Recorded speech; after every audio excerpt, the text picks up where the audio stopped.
Cred că ori am decât stau aici, am o post. Băi, ești nebun și strălucești în toate culorile, mă.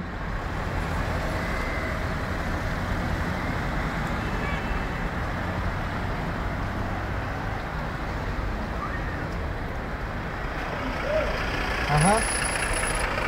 Asta am mers.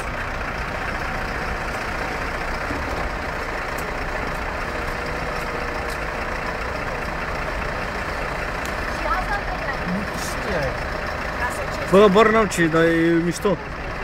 O fi vreun zene ceva. Ia uite-te mă la aia sus. Aia e stea, mă?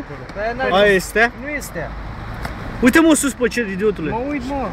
Păi ce pula mea să fie, mă, aia? Vorbește mă frumos. Luceafărul e lângă lună s-a pus să Ce să fie, mă, nu vezi că e stea, e nebunit? Bă, ești prost, uite-te pe cer, că nici o stea nu e decât aia.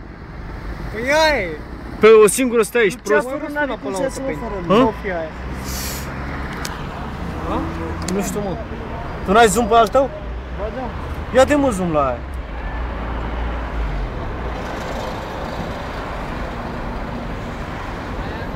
Stea e, mă, uite-o. Nu e mă stea. Ia bagă-l o mică. E stea, mă, ce-i?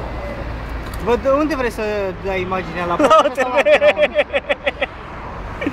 La Dan Diaconescu. Ce ai făcut cu mașina? Eu la Dan Diaconescu. Ne-a văzut ce a făcut Diaconescu, Ce? să-l bagi în cazantolea.